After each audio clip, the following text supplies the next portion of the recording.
C'est la raison d'État qui a toujours motivé le sens de cette carrière faite pour l'essentiel en police judiciaire. Et en fait, c'est que la raison d'État, parfois, et au travers de l'action de certains services dits de renseignement, disons, contrecarre la progression des enquêtes judiciaires et des investigations qui sont nécessaires pour aboutir à la manifestation de la vérité. C'est au travers de deux affaires marquantes, de deux affaires que je n'ose qualifier affaires d'État,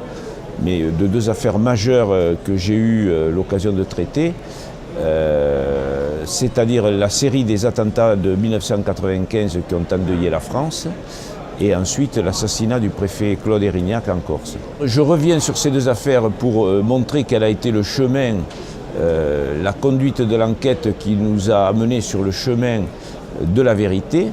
et la démonstration de cette vérité devant les juridictions de jugement. Parce qu'à la différence du renseignement, lorsqu'il est recueilli et porté à la connaissance de l'autorité administrative, l'enquête judiciaire, avec l'écrit qui va avec, la transcription par l'écrit dans une procédure, dans le respect des règles du Code de procédure pénale, tout ça doit aboutir à faire comparaître les auteurs, complices et co-auteurs devant une juridiction de jugement. Et disons qu'on peut dire que les affaires ne sont résolues qu'après, lorsque ces décisions de justice sont devenues définitives. La police judiciaire est placée à la fois sous l'autorité fonctionnelle du ministre de l'Intérieur, mais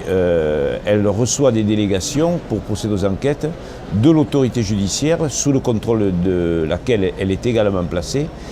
puisque ce sont les procureurs généraux qui ont la charge de la surveillance de la police judiciaire et les procureurs de la République qui en ont la direction. Le lien, il est très simple, c'est que j'ai cessé mes activités, que j'ai intégré aujourd'hui la sécurité privée et que les salons Préventica, qui étaient initialement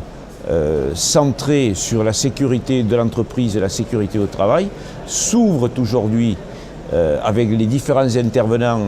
et conférenciers sur la sécurité publique et surtout dans un domaine très proche du renseignement, mais en matière économique, qui est l'intelligence économique.